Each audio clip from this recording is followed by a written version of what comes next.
Good afternoon. My name is Roger Renner. I'm a master groundwater contractor from the state of Minnesota. Before we start, I'd like to point out that the emergency exits, of course, you can see here. And if there's smoke and fire, just run like hell, just down the hall and down the stairs and out. Take care of that. The restrooms are also in that direction, so if there's an emergency that way, you're going the same direction. Okay. If you need to record the attendance for continuing ed for this course for education for your state license or for the National Groundwater Association's voluntary certification program, there are forms in the back. You just have to fill them out, and there'll be a code in the back at the end of the program that Patti will tell you what the code is for this class. Trying to think. Oh yeah, finally, if you have cell phones, if I could ask you to either turn them off or put them on vibrate, that would be just great. If you have to answer the phone, just exit the building, exit the room here, and you can actually answer the phone. Patti Gillette is the Director of Safety at Colorado Motor Carrier Association, and she had a lot of input as to the CSA that we're now dealing with Federal Motor Carrier. And with that, Patti.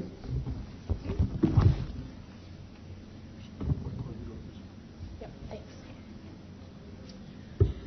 Well, good afternoon. All right.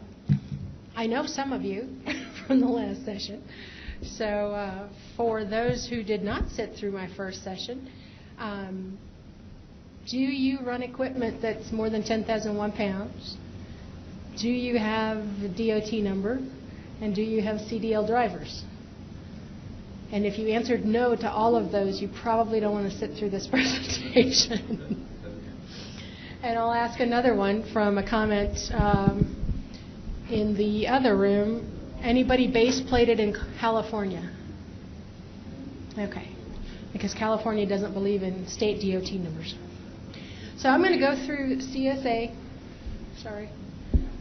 in a lot more detail than I did in my first session. They were actually backwards, I think, from an informational perspective. But if you've got questions, please feel free to ask them during the presentation. Interrupt me, throw something at me. I'm glad you moved up from the back row. Now I feel better. So getting into this, oops. They did break it. Okay, technical difficulties. Hold on just a second. Let me see if I can get this going again.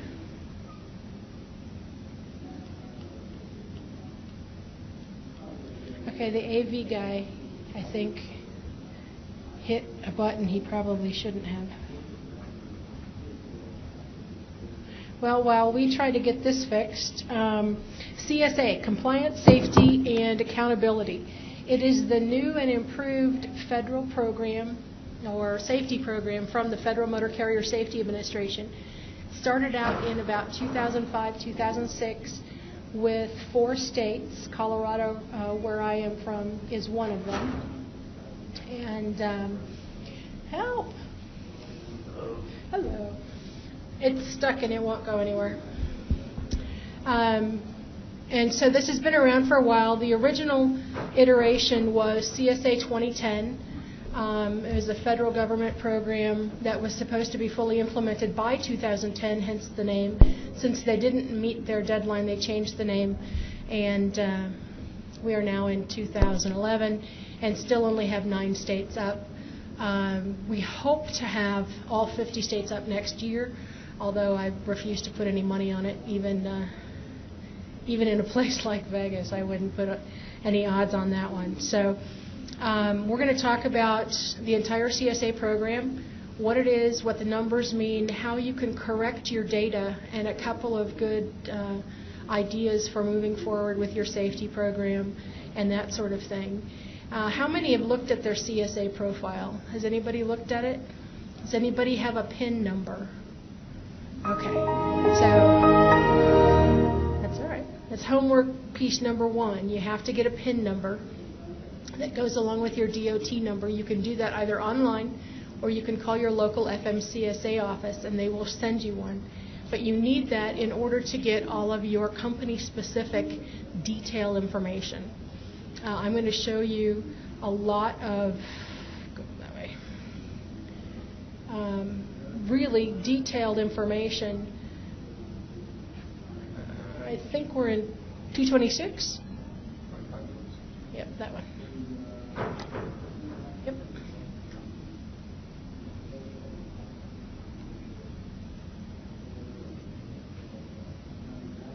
I love IT, guys. 4 o'clock. It's really busy for us.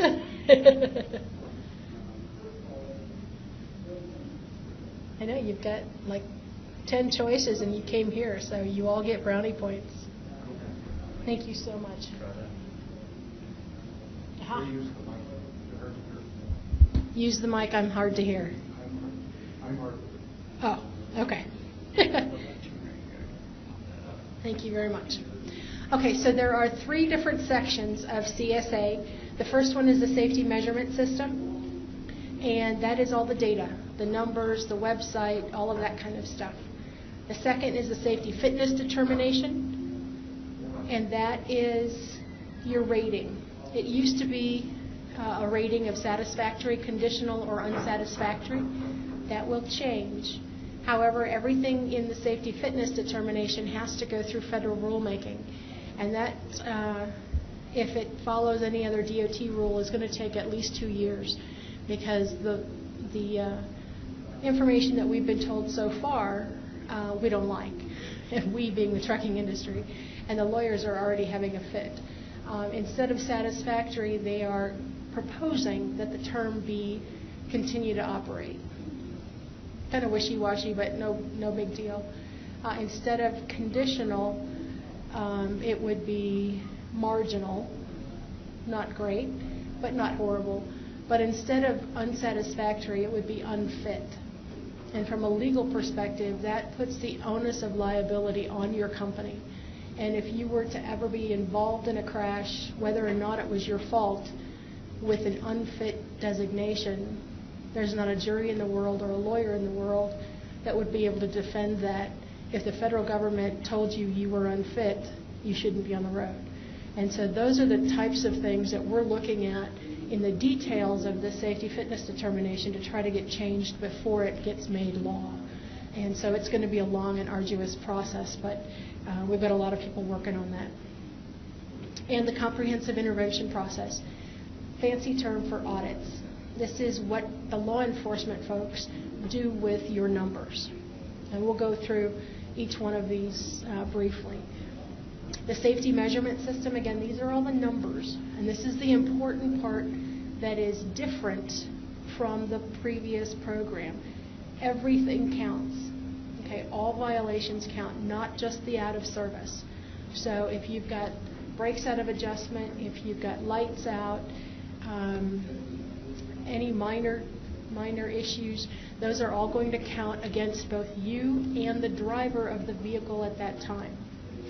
Okay, so it's going to hit both records.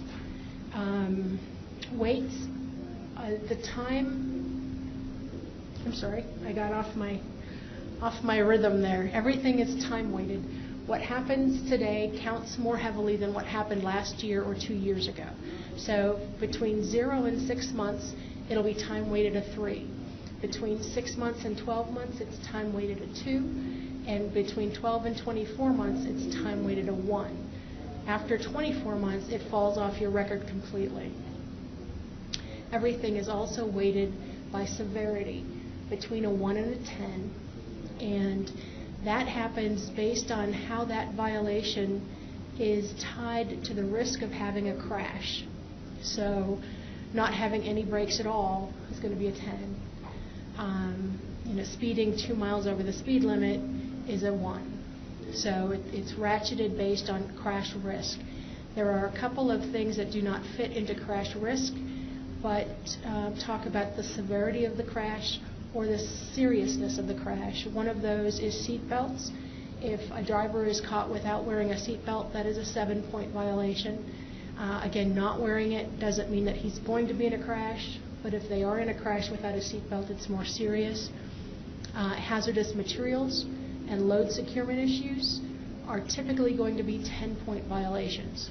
Again, just because you're hauling hazardous materials or an open deck load does not mean you're going to have a crash, but if a crash occurs, those crashes are typically going to be more serious, more costly, more times fatal than not, that sort of thing. The numbers will trigger interventions. So unlike SafeStat, with a few exceptions, if you get high numbers, you will be visited either by the Federal Motor Carrier Safety Administration or your local police department if they've contracted with those guys. So it's tied much more closely to audits than it ever has been. Yes? This type of evaluation gets you a chance of having intervention than the old one, the safer? Yes. Under this system, you are much more likely to be visited by the Federal Motor Carrier Safety Administration than the other. Under the old system, which was SafeStat, less than 2% of the motor carriers across the country were contacted, either by phone or visits, by the Federal Motor Carrier Safety Administration and their partners. Under CSA in the state of Colorado, we're seeing that number go from 2% to almost 40%. So we're seeing a huge increase in contacts. A lot of that has to do with the type of intervention. Under the old system, you either got audited or you didn't. Under this system, there's 4 different levels of audits, including a warning letter that is just that. It's just a warning letter, and we'll go through that in a little bit. But that helps raise those numbers up. So you are much more likely to be audited or have an intervention under this program than you were under the old program. And I take it that you receive additional funding in order to handle the people that we have performed. You would think that would be true, but it's not. FMCSA did not get any increased funding. There is an increase in the highway bill that is in the Senate version right now. There is a decrease in the House version. We're in a betting state right now, and I wouldn't feel safe betting on whether we're going to get a highway bill, let alone an increase in motor carrier funds. Most of the increases come from efficiencies, computer-generated letters, that kind of thing, and we'll talk a little bit about that in detail later on. Is there set points that trigger those, or are they just strictly subjective? That is a leading question. I like it. There are set points, but those set points change depending on what we're talking about, and we'll go through all of that in detail. And each one of those set points is in one of 7 categories, and these are the 7 categories. So the first one is unsafe driving. And that's all your moving violations: speeding, following too close, reckless, careless, unsafe lane changes, those sorts of things. Fatigue driving is all of your hours of service and logbook violations. Now, how many of you run regular logbooks, and how many run 5-line logbooks, oil and gas exemptions? Does anybody run on the short haul exemption so you don't do any? Okay. So all of those violations, if you were to get any, would fall into fatigue driving. The only non-hours of service violation that can be written in this section is driving while ill or fatigued. And I know we've got one gentleman from Minnesota. Anybody else from Minnesota, Indiana, Iowa, or Illinois? Okay. Have you seen the fatigue survey? It's out there. You haven't either. There is a survey started by the Minnesota State Patrol or Highway Patrol, whichever it's designated, trying to determine when truck drivers are fatigued. And it's good in theory, only the survey is your truck dirty? Do you have trash on the floor? Did you brush your teeth this morning? Did you make your sleeper berth bed? Do you need a haircut? All of those things. And if you answer yes to any of them, you are now fatigued and you're put out of service for up to 10 hours. And they did not have a way to appeal those violations. The state of Minnesota has since lost the lawsuit that drivers brought against that particular survey, but they're appealing it, so it's still in use. It is a voluntary survey, and if you have any drivers working in any of those jurisdictions, I would highly recommend that they gracefully and politely decline to take that survey. I have not talked with more than a handful of drivers who have taken that survey who have not been placed out of service because there's no way to pass this survey because it has nothing to do whether they're tired or not. So just be on the lookout if you've got drivers in those areas. And again, politely decline to take that survey, or you're going to need to find somebody to pick up their load if it's time sensitive. Driver fitness. This is probably the most misunderstood category. We went through it in detail in the other session, but this is whether the driver is physically qualified and has the right credentials to drive what they're driving, where they're driving it, when they're driving it, that sort of thing. Do they have a current medical card, or do they have medical exemptions if they need them? Do they have the proper training, the proper endorsements, all of that kind of stuff? Are they qualified to drive what they're driving? It doesn't have anything to do with physical fitness other than the fact that you have to have a current and proper medical certificate on you. That's it. It doesn't have anything to do with your neck size or if you're 20 pounds overweight or any of the other rumors that are going on out there that says I'm going to get fired because I have a neck size of 17 inches. Not true. Doesn't matter. As long as you've got a current medical card, you're fit to go. Drugs and alcohol, exactly what it sounds like, only this is roadside only. So a driver, in order to get a violation in this category, has to be driving under the influence or in possession of drugs or alcohol. So it's not whether or not you're part of a consortium or you have your files done or your random pulls are correct. This is roadside only. Vehicle maintenance, exactly what it sounds. Only this gets tricky. After the last session, I was cornered. And I think they still might be arguing about how you're supposed to pre-trip brakes. I walked out in the middle of that one and didn't want to get in the middle of that argument. So vehicle maintenance, everything counts. Again, it's not just out of service. And the sticky part is the next category is cargo securement and hazmat.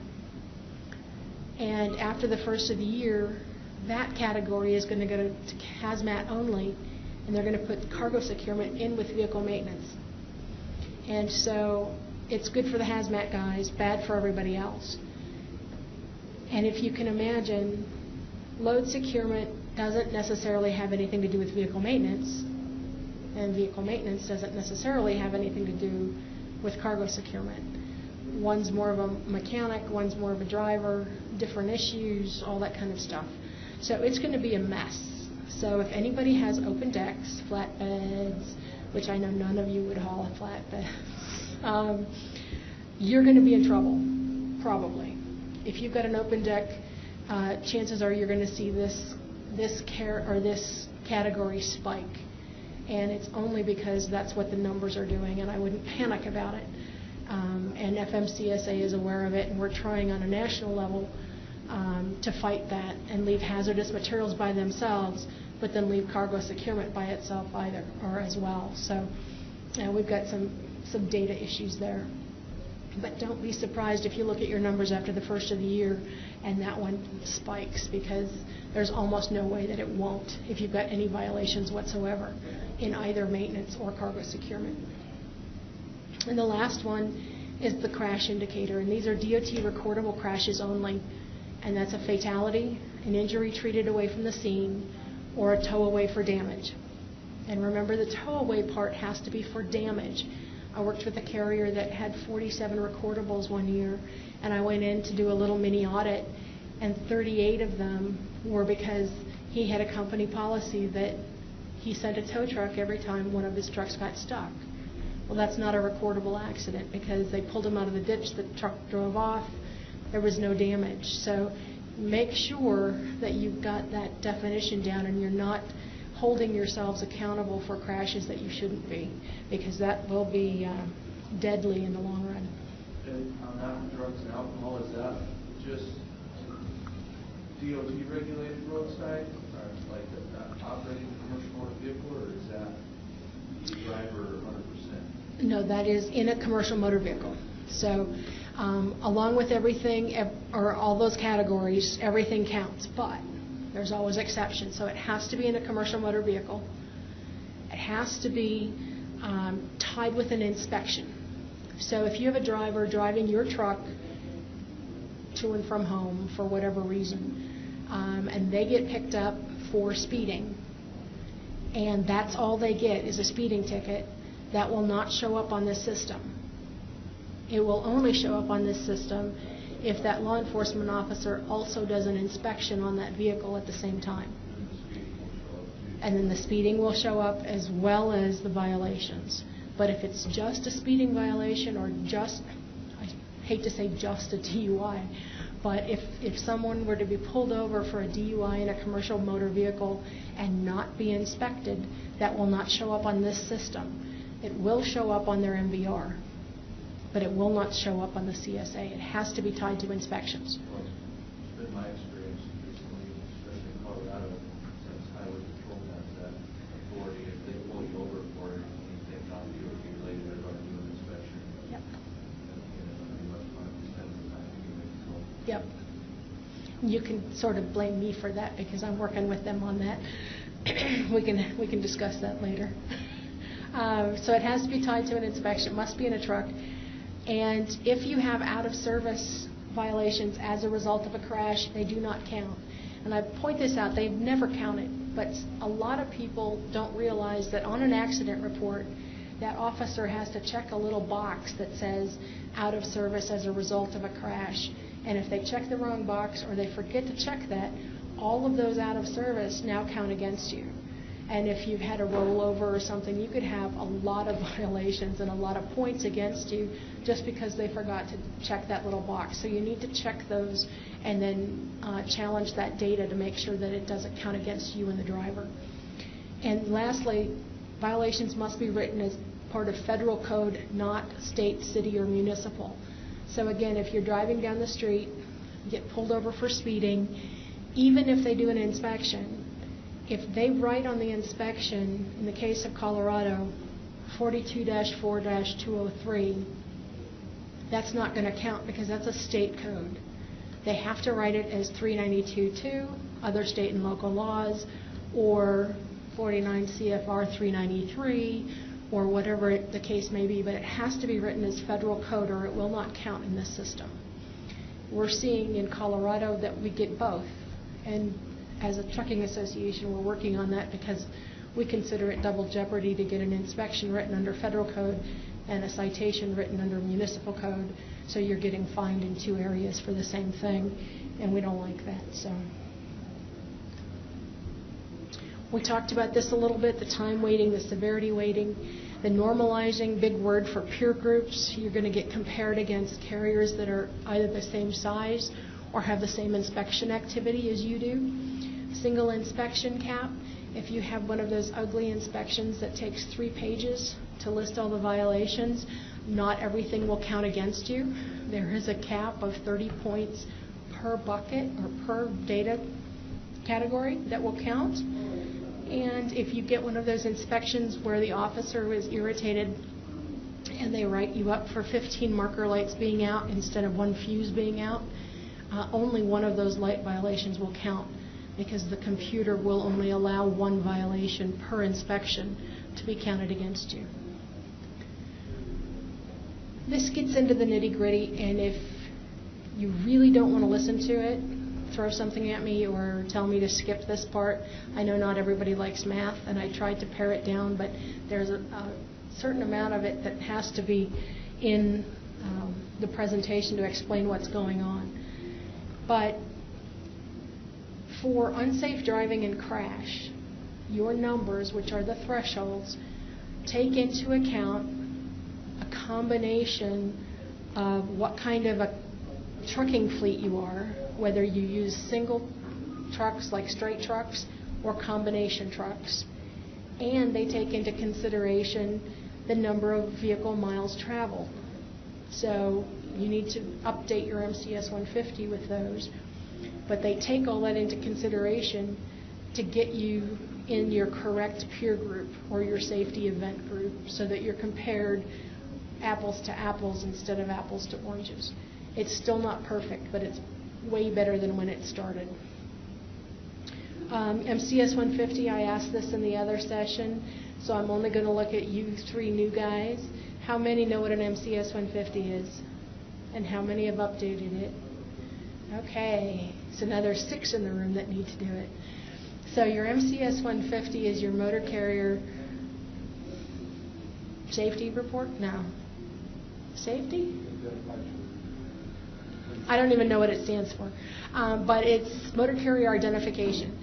And you are required by law to update it every 24 months with number of drivers, number of vehicles, number of miles. And I highly recommend you start doing that if you haven't.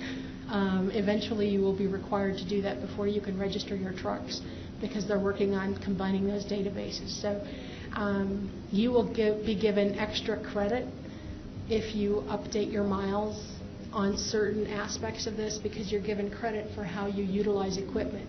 So the more you utilize the equipment, the greater your risk exposure, the more extra credit you get, and you'll be compared against other fleets that use equipment in the same manner you are.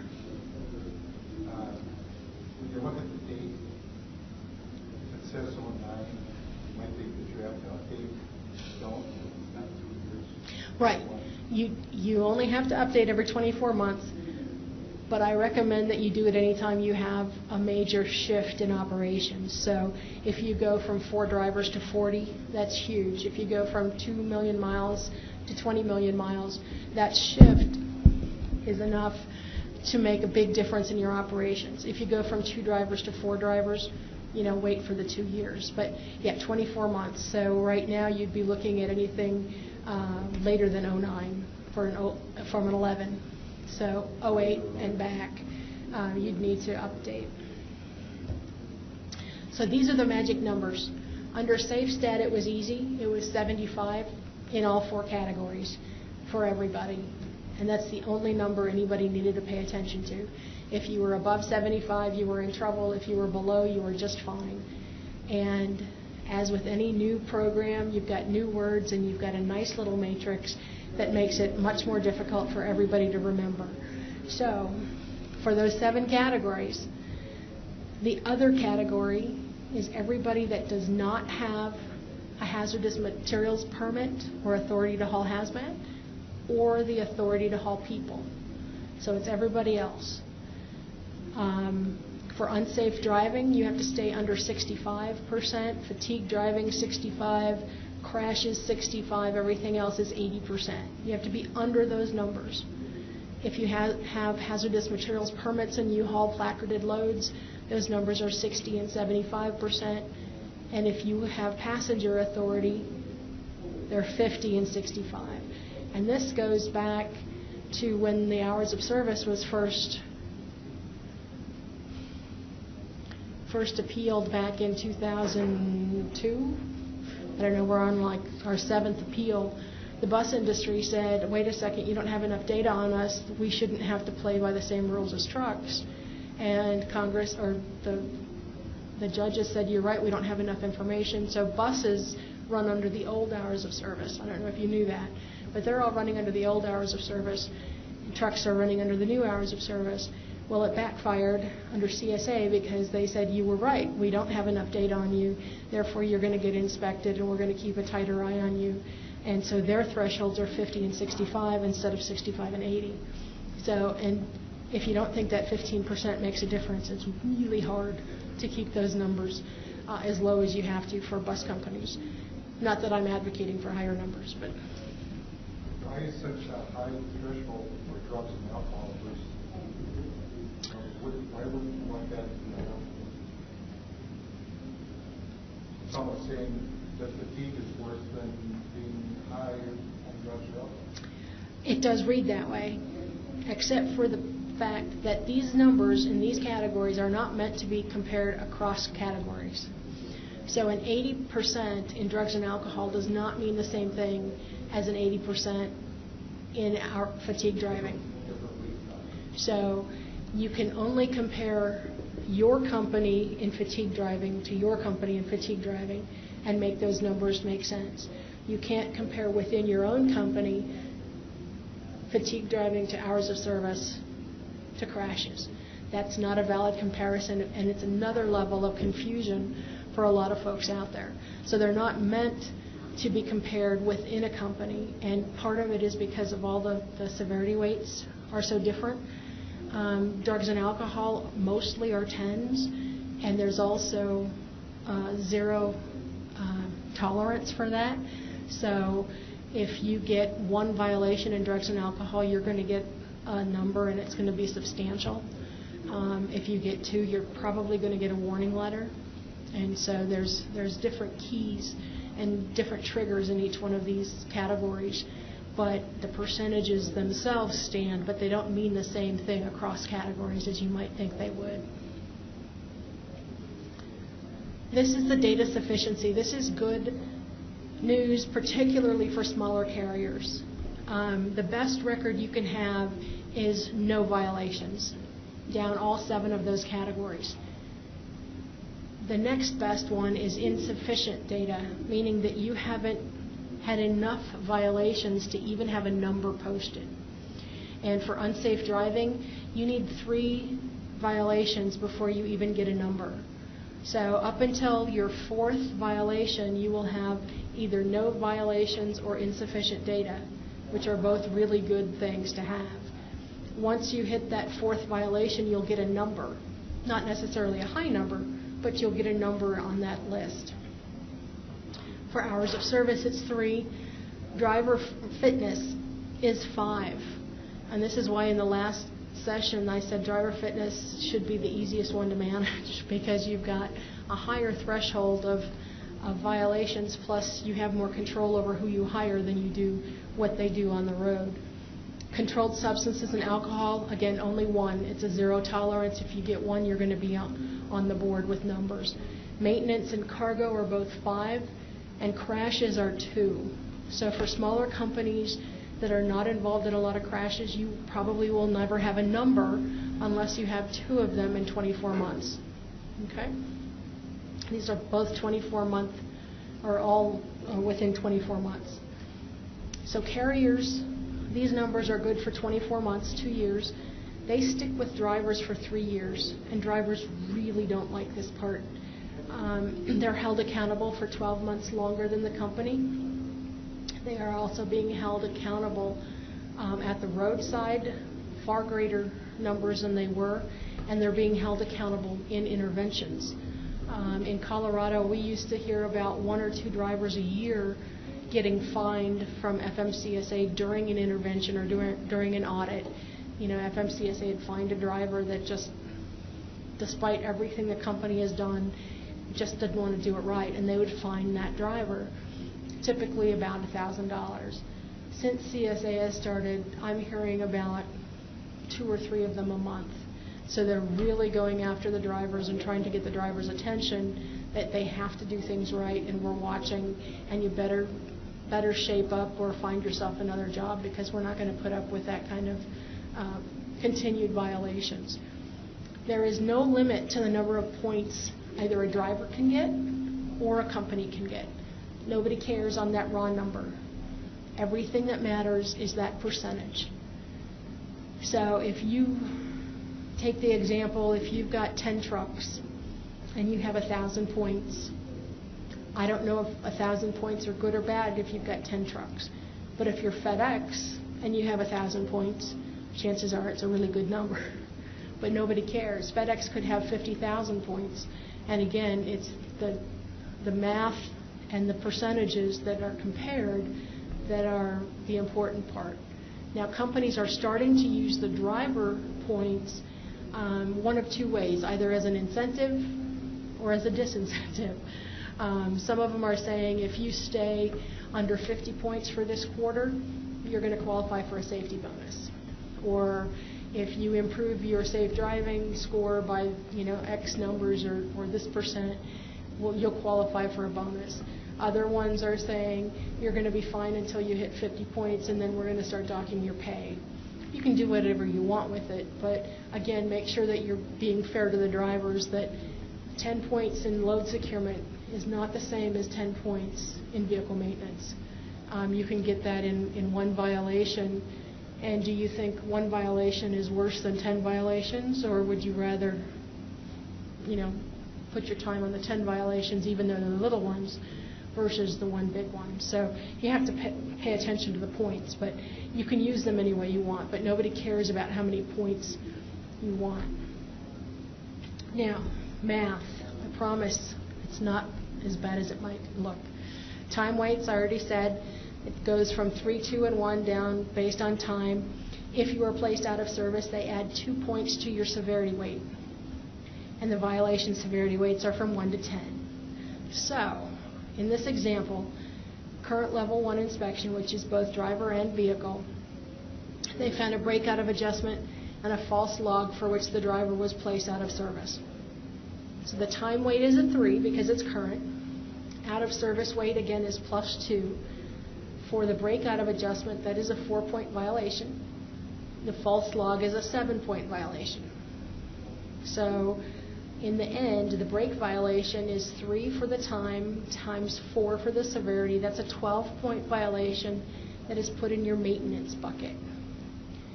The hours of service is 3 for the time times 7 plus 2 is a 27-point violation for a false log. So you can see how they can start adding up when you get in that upper level of violations. Now, for this level 1, it counts as a clean inspection in the other areas. So even though you had a level 1 with 2 violations, it counts as a clean inspection for driver fitness, drug and alcohol, and cargo. So there is good news to this as well.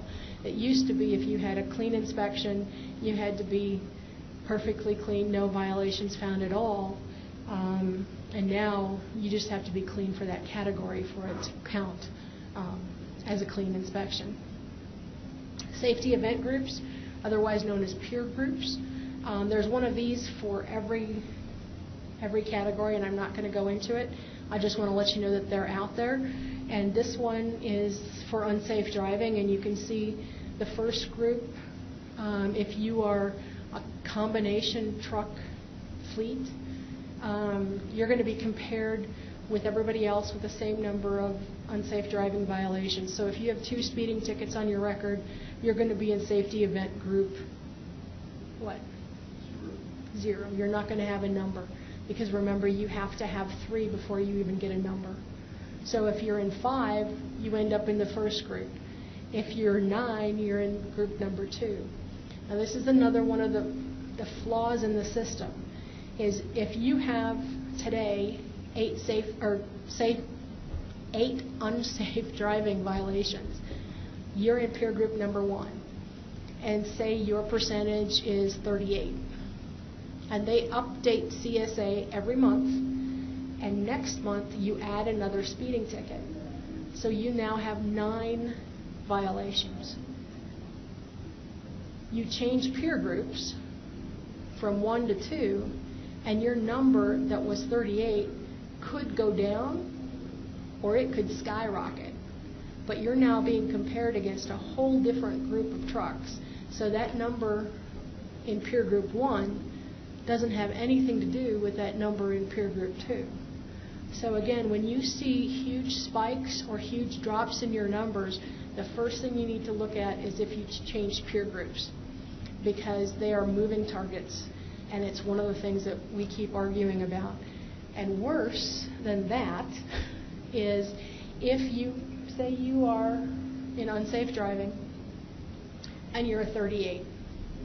That means, in essence, 62% of the trucking companies are worse off than you, 37 are better than you, in a 1 to 100. So if those 62% want to improve and they decide they're going to fire their safety managers and fire their drivers and hire new guys and do whatever they're going to do, and their scores fall, your score goes up, even though you didn't change anything. So you can have a stellar safety record. You can do nothing wrong. You can add no violations, and your score can still increase. And it can still go to an alert status, even though you haven't done anything differently.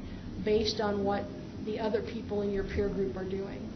And that's one of the huge problems with this system that we're trying to get changed, because it's a moving target.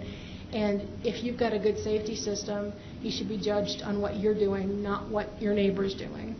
And so, again, know that we're working on it, but right now that's how it works. So you have to pay even more attention than you probably would.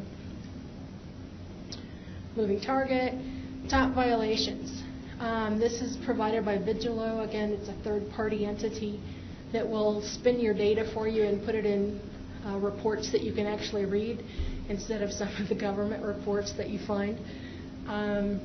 If hours of service is your issue, take a look at this chart. This chart, these 10 violations make up 81% of all violations written in the year 2010, and of them, almost 44% were logbook violations. And I am not here to sell you on EOBRs or electronic logs, but if you can't get control of your logbooks, this is a great reason to put EOBRs in your trucks, because all of a sudden 43% of your problems go away overnight. So it's huge. How to improve scores. Good inspections, as I said. They count as clean inspections for every area in which violations are not found. That's great. The get well rules. If you can go 12 months without a violation in any category, that will reset to 0. Some of them will reset to 0 automatically. Some of them need a clean inspection on top of that, 12 months to reset to 0. But if you go through a bad streak where people are crashing into things left and right, or you've got a bad winter in the mountains and you're sliding into things, and you have a stretch of 3 or 4 crashes, and it's not usual, if you go 12 months without another one, that will drop off to 0. And that's critical for small companies. Violation time diminishes. As they get older, your scores will come down. So, again, 0 to 6 months, it's a multiplier of 3. Between 6 and 12 months, that goes down to a multiplier of 2. After 12 months, it's a multiplier of 1. So as they age, they become less important, and your scores should come down as well. And hire drivers with clean PSP profiles.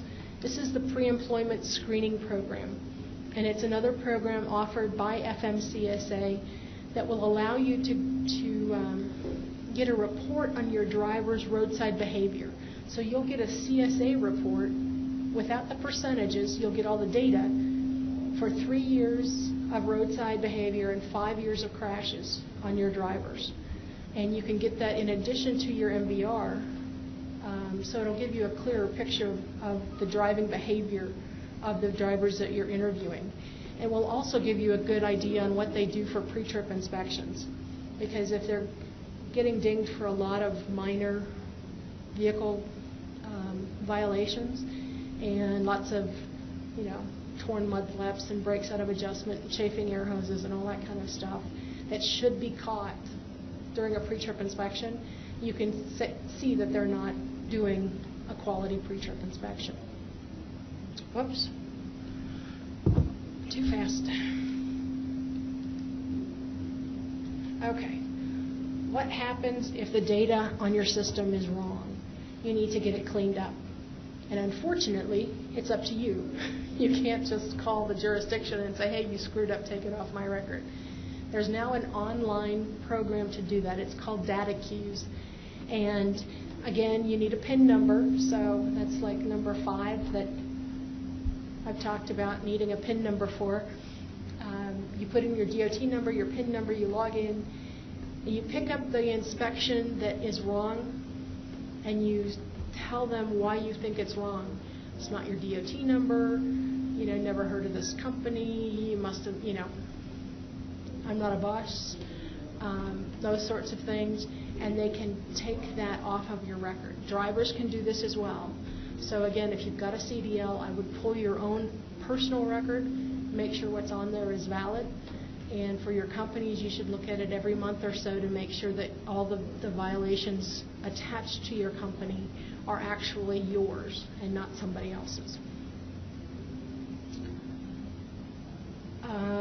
Crashes right now are not challengeable. They can be taken off during an intervention. First or second quarter of next year, however, we will be able to data queues crashes based on the fact that they were not your fault. Right now, it doesn't matter whose fault it was. It could be wrong place, wrong time, and it's still going to count against you and your driver. After the first of the year, you will be able to challenge those crashes and say, you know, my driver was legally parked at a stop sign, somebody rear-ended them, and you need to remove this. And they will have an objective committee look at that, and they will remove those from your record. Eventually, what we hope is that they will not hit your record at all. But we're trying to figure out the basis for which crashes are not accountable and which are, without getting the federal government to determine that it was your fault or not. Because again, there's legal issues there. If the federal government decides that you're at fault, then, you know, I'm going to go to law school because I can win every one of my cases by just writing down which companies the federal government said was at fault, and you'll settle because it's going to be cheaper than going to court. So there are some legal issues with this as well.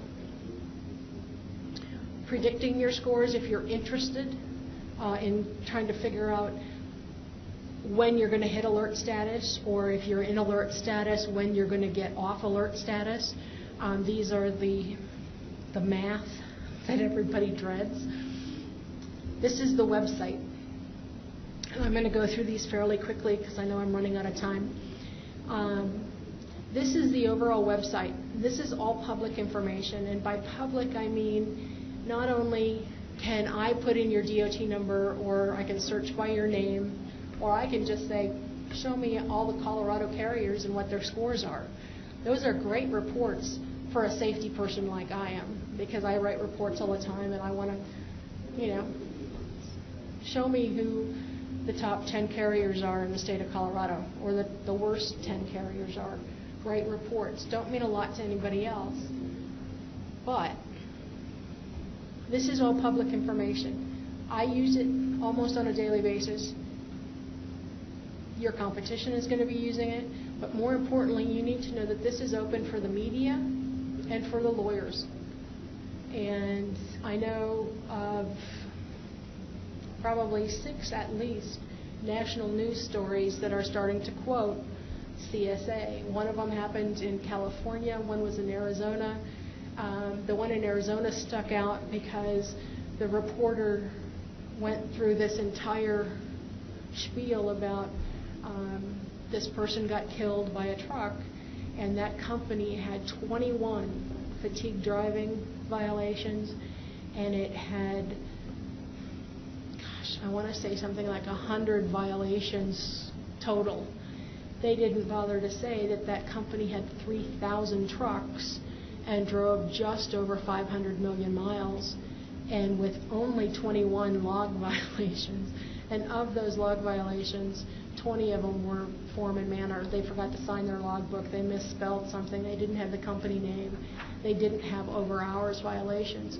But it made national news, and all of a sudden this trucking company was the bad guy, when in reality the car ran into them, and they have a really good safety record.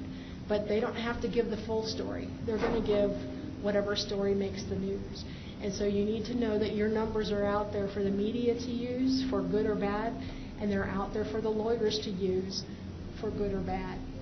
Now, only you, let me get to one more screen before I take that a step further. So if you were to click on driver fitness on this screen, that's a little better to read. So you're clicking on driver fitness. This is what you get, and it shows you in a little more detail on the information that is out there. And you can see that you can download it, you can print it. I mean, I can download all this stuff, and I can send you a letter and say, you're in alert status, and you should be doing this, and you, by law, you have to take this training and come to CMCA, and it's $195, and you'll be good. You're not going to know the difference if I slap somebody's logo on that. You have to know what's going on so that you can protect yourself against fraud. There is a company out there right now, one of the carriers one of the gentlemen in the other class had it happen where you're starting to get letters saying you're out of compliance for drug and alcohol training, and you have to call this, and you were getting first notice, second notice, third notice, and take this class for $159 and you'll be in compliance. There's nothing that says you have to pay money to be trained for drug and alcohol. That's a scam, just like a bunch of other scams going on. So always check when you get stuff like that in the mail or over the web, because this is the information they're using to make a lot of money off of you guys when you don't have to spend that money. More information, the investigation results. If you were to be audited, those results, once that case is closed out, are also public. So not only will I be able to look up your company and find out what your scores are, I'll be able to see that you were audited last year and they found 14 violations and you were fined $143,000. It's all public information. So, shortcuts. This is, I'm going to go a little bit back and forth here. On-road performance tab, investigations tab, and performance tool tabs. Those are the tabs right up here on the top. You can see the on-road performance, investigation is highlighted, and then performance tools. A lot of people, when they look at their program, just look at the on-road performance and they don't look at anything else. But there's a lot of good information on these other two tabs that you want to take advantage of. If you or your managers love graphs, go to the performance tools because they graph it out for you. They've got it in line graphs and they've got it in pie charts. And it's way easier than going into Excel, downloading it, and making your own. But it's all out there for you to use. It's very nice. My contact information. If anybody's got questions, and I'll give you the same offer as I did the other group. If you are interested in looking at your own profile, once you get into it and you've got questions, please feel free to contact me. I do this every day with carriers all over the country. If you want to go through your own profile over the phone, if you've got questions on how you can data queue stuff, any questions at all on CSA, please feel free to get a hold of me. Email is always easiest because I do travel a lot and I'm horrible at returning phone calls, but I do return emails. So that's my contact information. Does anybody have any questions? We've got a few minutes left. I know I stopped early last session. I thought I only had 45 minutes and I had a whole hour to talk and I gave up 15 whole minutes of microphone time. So does anybody have questions? So that driver information would be accessible for their employee? Yes, the pre-employment screening program, and I should have put, whoops, see, more AV problems. I should have put that up here. The website is http, if you want to write it down, psp.fmcsa.dot.gov. And that gets you to the pre-employment and driver's license and a date of birth or social security number. And for companies, that is a subscription system. It's either $25 or $100 a year plus $10 per report. And you can only pull those reports pre-employment. You can't run your whole driver force through them yet. We're trying to get access to that too. But right now it's pre-employment only. Or if you have a CDL, you can pull your own for just $10 with no subscription fee. Or you can tell the drivers that want to work for you, great, I'd love to interview you. You have to go pull your PSP. It needs to be current within 30 days and bring it with you to the interview. You can do it any way you want. But that is available to you. If you want to review it on a regular basis, they would have to pull it.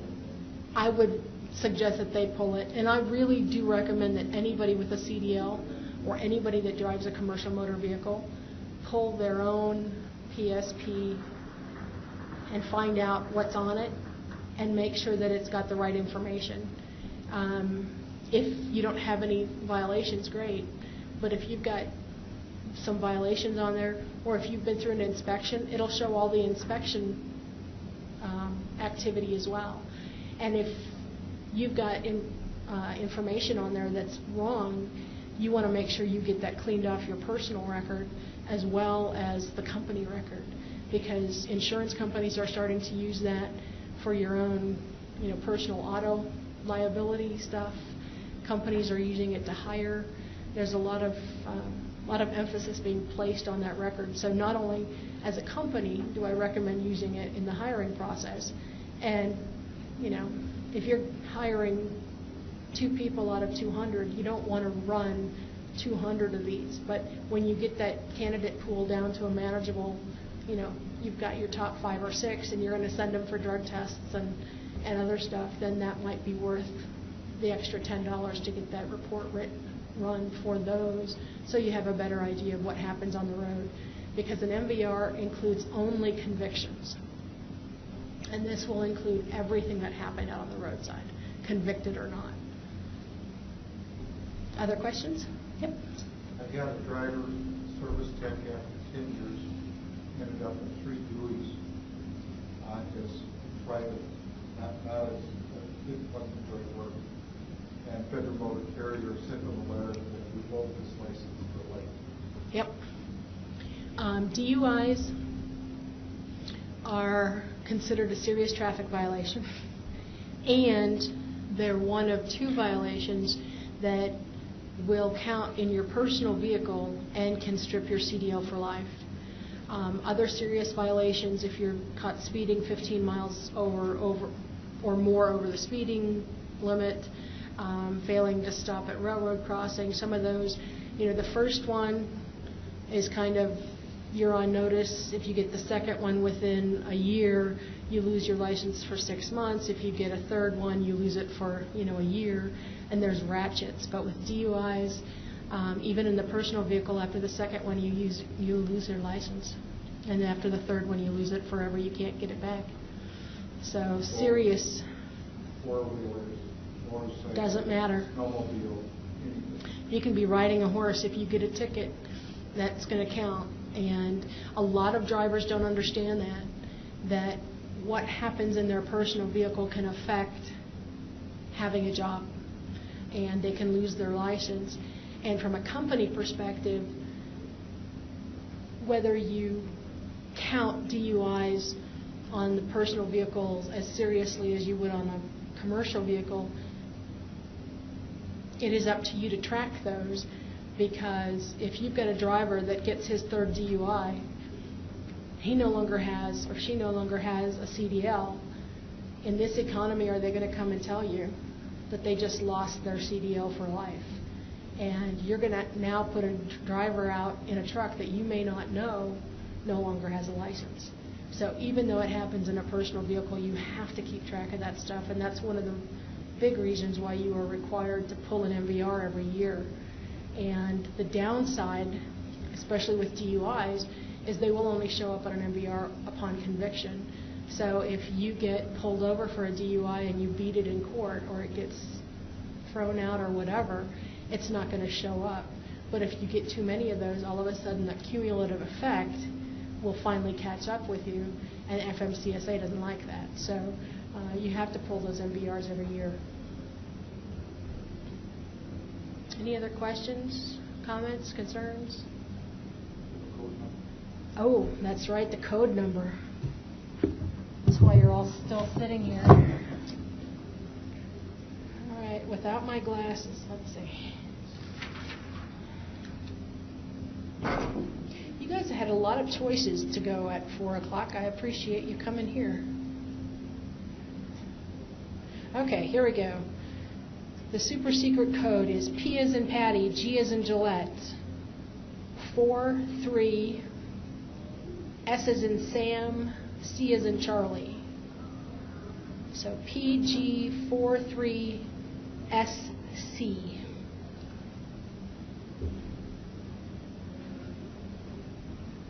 And like I said in the other one, take those to the keynote table. If you win, I want a percentage.